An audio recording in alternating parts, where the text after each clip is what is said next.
After the end of World War II, the world was split into two, East and West. This marked the beginning of the era called the Cold War.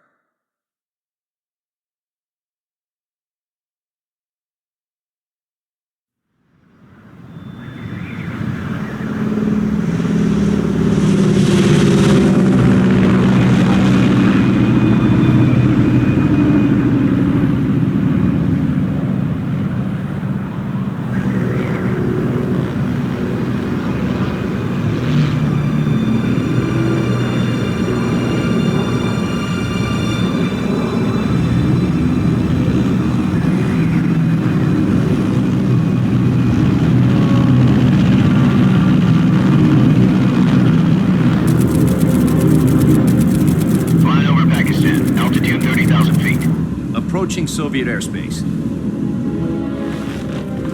20 minutes to drop off. Commencing internal depressurization. Equipment check. Arm main parachute.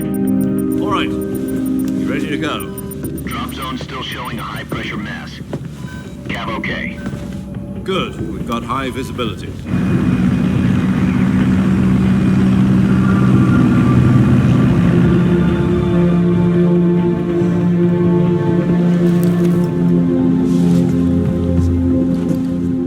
Cigar. Connecting oxygen hose to interior connector. Put on your mask.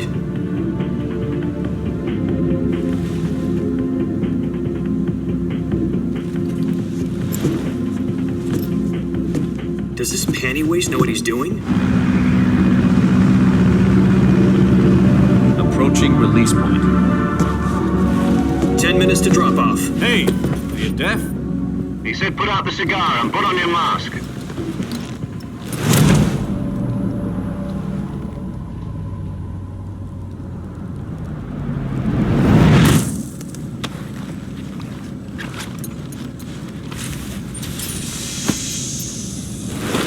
Depressurization complete. Checking oxygen supply. 6 minutes to drop off. Opening rear hatch.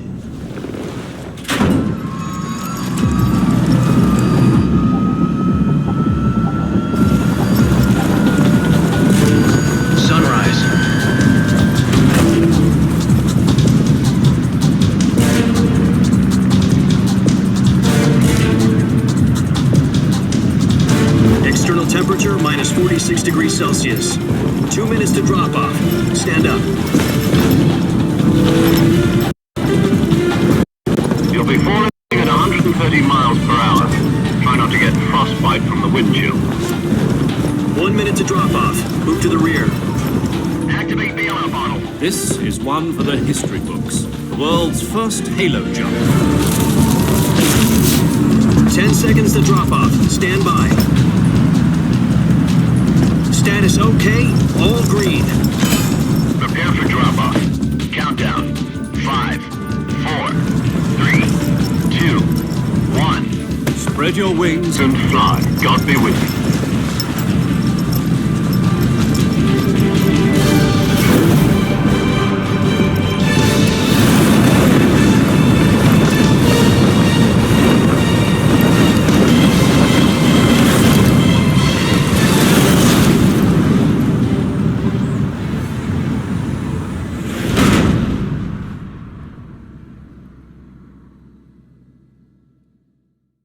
Jack, I've got some important news.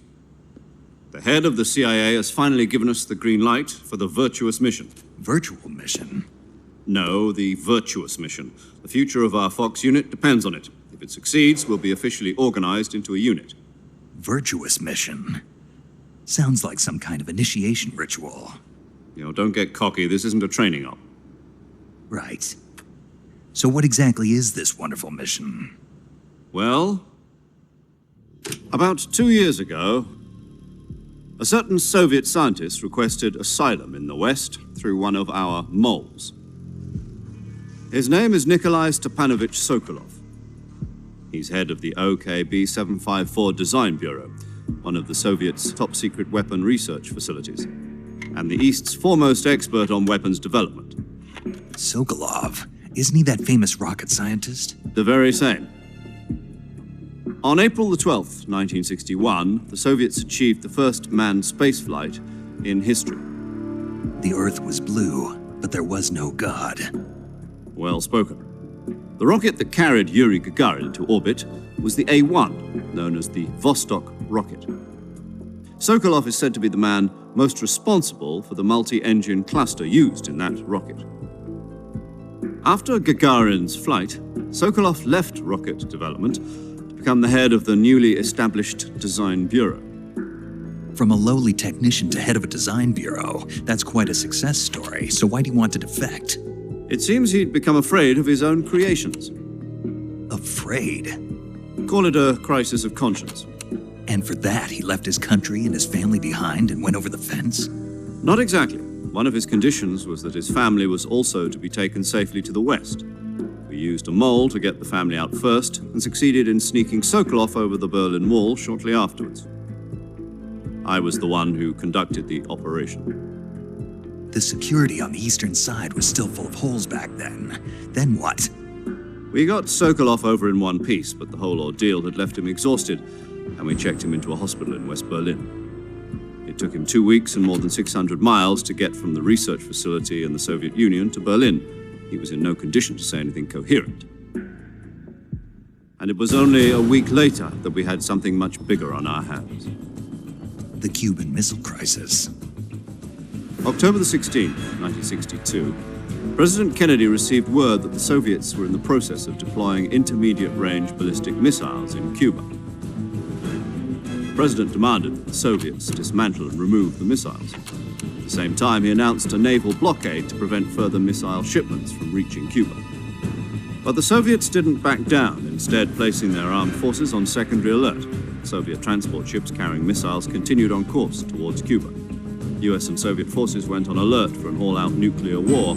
Frantic negotiations were conducted through the UN's Emergency Security Council and unofficial channels to end the hair-trigger standoff. Finally, on October the 28th, the Soviet Union agreed to remove its missiles from Cuba, and so the world avoided a nuclear holocaust. But in order to get the Soviets to pull their missiles out, we had to make a deal.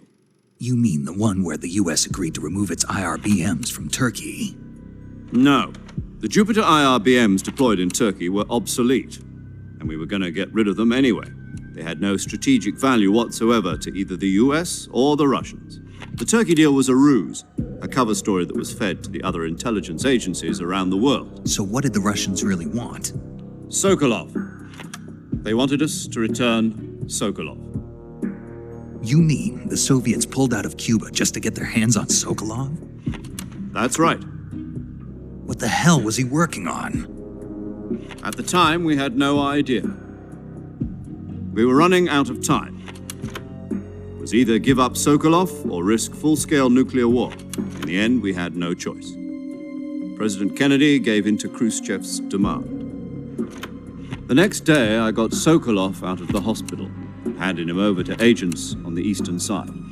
Sokolov kept on screaming, "Save me," until he disappeared from my sight. Then, a month ago, we received some new information from one of our moles. About Sokolov? Yes. He was taken back to the research facility and forced to continue working on the weapon in question under KGB supervision. What's more, it's on the verge of completion. So what kind of weapon is it? Something to do with space rockets? No, missiles. Same technology. I guess you're right. We don't know the details, but it appears to be a new kind of nuclear device. For half a year now, the Soviets have been conducting frequent nuclear tests at Semipalatinsk. Something to do with the weapon, I assume. We're talking about a secret weapon so big that Khrushchev was ready to pull out of Cuba to get it back. Is Sokolov still in the facility? No. According to our intelligence, he's in Selinoyarsk, a place in the mountains about 3 miles to the west that's known as the Virgin Cliffs. The Virgin Cliffs. Nice name for a virtuous mission. They moved him there just recently. Why? Apparently, they're conducting a field test of the weapon, but it's our best chance to get him back. This mission would never have been possible if he was still in the research facility. This is our last chance. Sokolov must have known that too when he contacted us.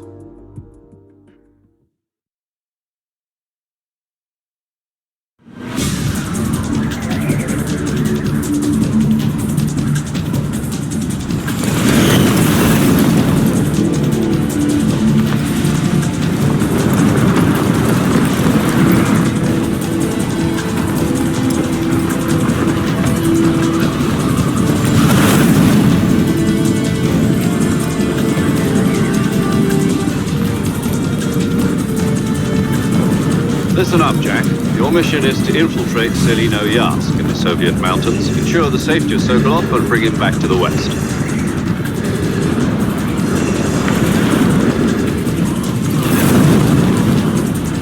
If we don't get Sokolov back before that weapon is complete, we'll be facing a major crisis. The clock is ticking.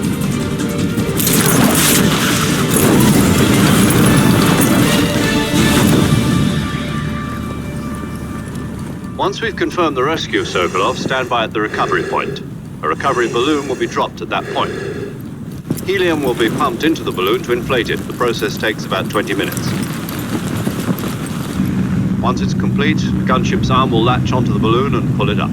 The Fulton surface-to-air recovery system. I'm familiar with the theory. Take it easy. It's been combat proven. Do you think Sokolov is up to it? The shock will be less than during a parachute jump, and the arm can handle up to 500 pounds. So you're planning on going over the border in a single combat Talon? She's equipped with two 6-barrel 20mm Vulcan cannons, as well as two 40mm machine guns. Sounds like she could hold her own against a battalion of tanks. Even with the fuel in the reserve tank, we're facing a 4-hour time limit. If all goes well, it shouldn't take more than a few hours. Home in time for dinner. But if anything goes wrong, you'll be eating dinner, breakfast, and all the rest of your meals in the jungle.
Do you copy? You're already in enemy territory, and somebody might be listening in. From here on out, we'll be using code names to refer to each other. Your code name for this mission will be Naked Snake. I'll be referring to you as Snake from now on. You're not to mention your real name. Snake? What, you don't like snakes? What do you mean? Well, you've eaten one before, haven't you? In survival training. I'm glad to hear that. I don't know if I'd ever order one in a restaurant, but... Be careful, you might not have a choice. What about you, Major? What should I call you? Let's see. I'll be Tom. Call me Major Tom.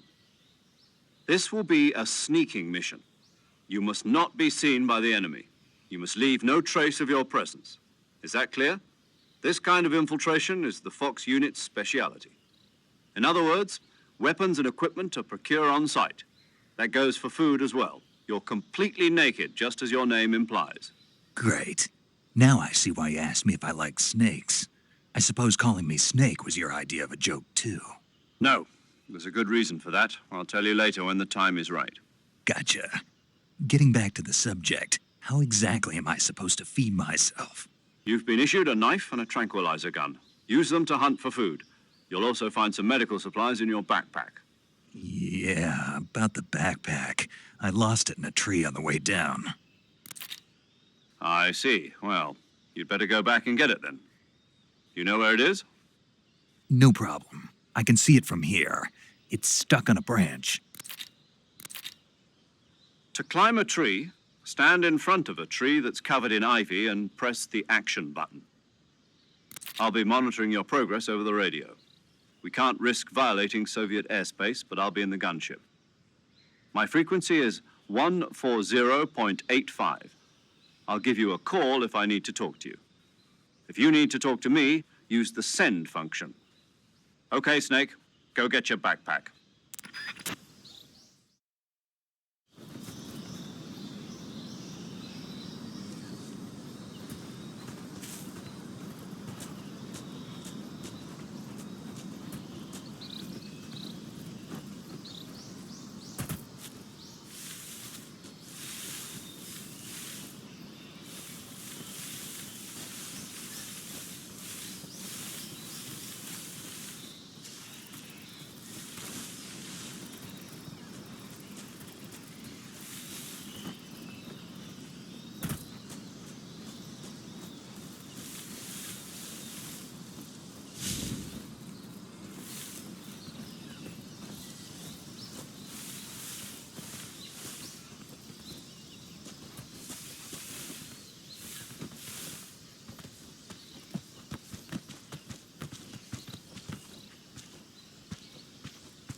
I see you've retrieved your backpack, Snake.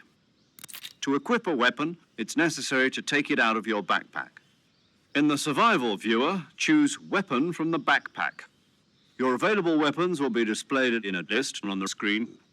From that list, choose the weapon you want to equip and press the Enter button. For other equipped items, just do the same thing from Item. Got it. Use the survival viewer backpack.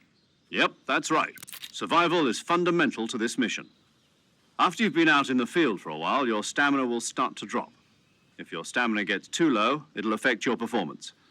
You won't be able to shoot accurately, for example, and your wounds won't heal as smoothly. Keep an eye on your stamina so you don't run out. To recover lost stamina, you can hunt for local flora and fauna. You can use either your tranquilizer gun or your knife to hunt.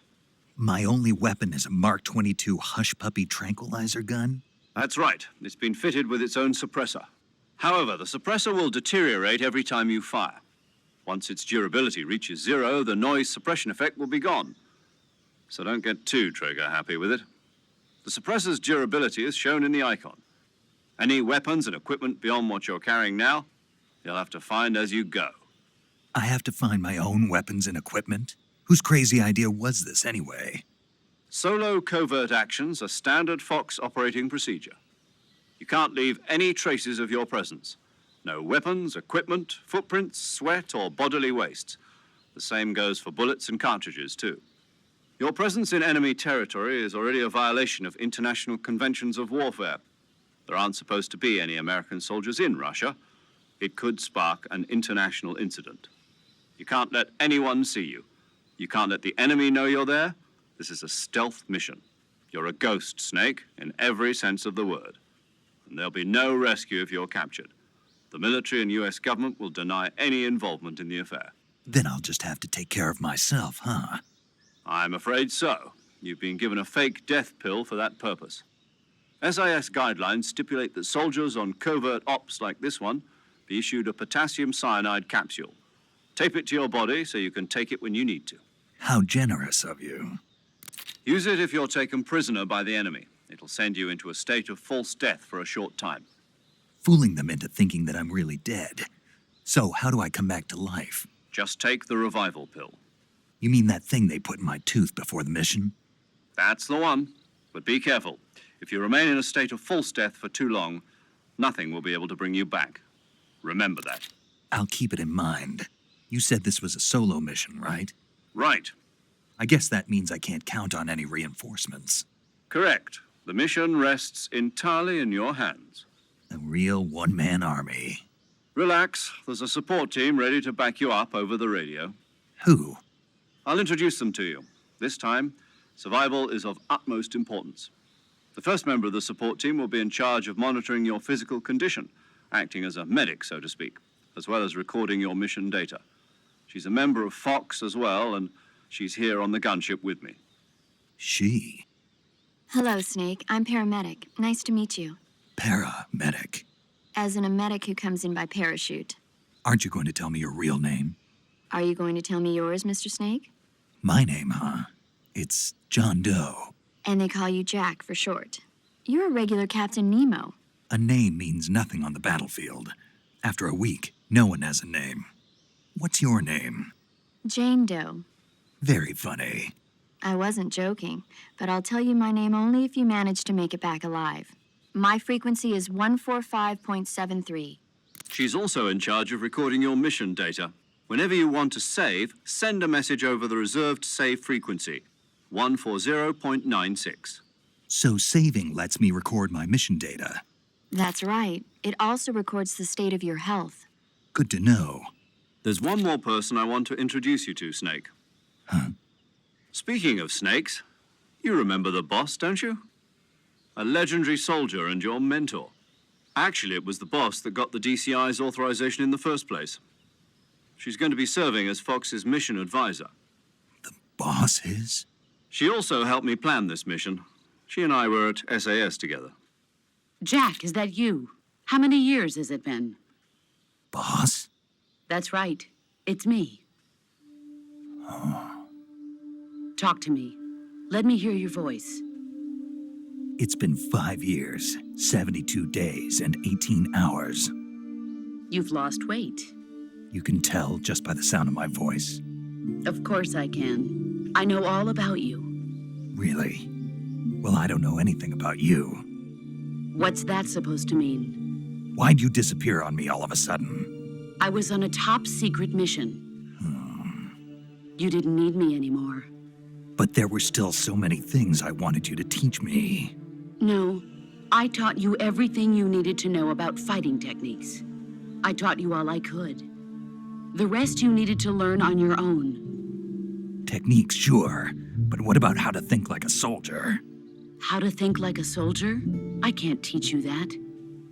A soldier needs to be strong in spirit, body, and technique. And the only thing you can learn from someone else is technique. In fact, technique doesn't even matter. What's most important is spirit. Spirit and body are like two sides of a single coin. They're the same thing. I can't teach you how to think. You'll just have to figure it out for yourself. Listen to me, Jack. Just because soldiers are on the same side right now doesn't mean they always will be. Having personal feelings about your comrades is one of the worst sins you can commit. Politics determine who you face on the battlefield. And politics are a living thing. They change along with the times. Yesterday's good might be tomorrow's evil. Is that why you abandoned me? No, it had nothing to do with you. I already told you, Jack. I was on a top secret mission. A soldier has to follow whatever orders he's given. It's not his place to question why.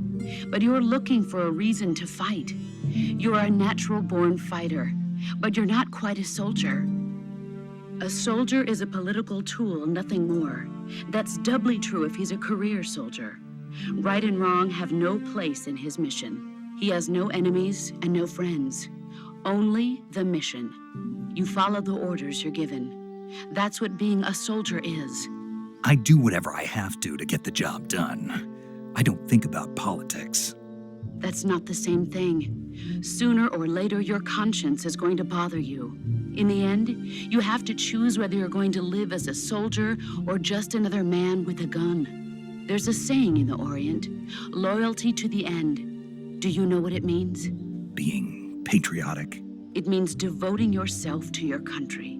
I follow the president and the top brass. I'm ready to die for them if necessary. The president and the top brass won't be there forever. Once their terms are up, others will take their place. I follow the will of the leader, no matter who's in charge. People aren't the ones who dictate the missions. Then who does? The times. People's values change over time, and so do the leaders of a country. So there's no such thing as an enemy in absolute terms. The enemies we fight are only enemies in relative terms, constantly changing with the times. As long as we have loyalty to the end, there's no point in believing in anything, even in those we love. And that's the way a soldier's supposed to think? The only thing we can believe in with absolute certainty is the mission, Jack. All right, but do me a favor. What is it? Call me Snake. Snake. Oh, right. Your code name is Snake. It suits you well. That's right. The legendary unit that the boss put together during World War II was a snake. The Cobra unit, a group of heroes that brought the war to an end and saved the world. As long as you've got a legendary hero backing you up, you'll be fine. Isn't that right, Snake? Yeah, I can't think of anyone else I'd rather have with me. Oh, and one more thing, boss. Yes? It's good to hear your voice again.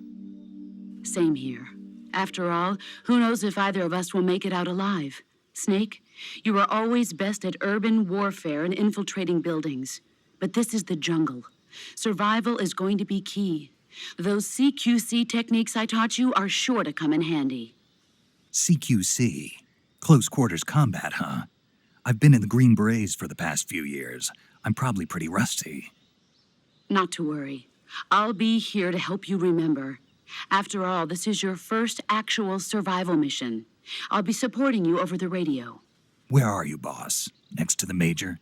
The boss is communicating with us by radio from aboard a Permit-class submarine in the Arctic Ocean. My frequency is 141.80. Call me if you need my advice on battle techniques. Gotcha. Your mission is to retrieve Dr. Sokolov. Dr. Sokolov is being held in an abandoned factory located to the north of your current position. Avoid heavy combat and don't let anyone see you. Don't forget that this is a stealth mission. Snake, try to remember some of the basics of CQC.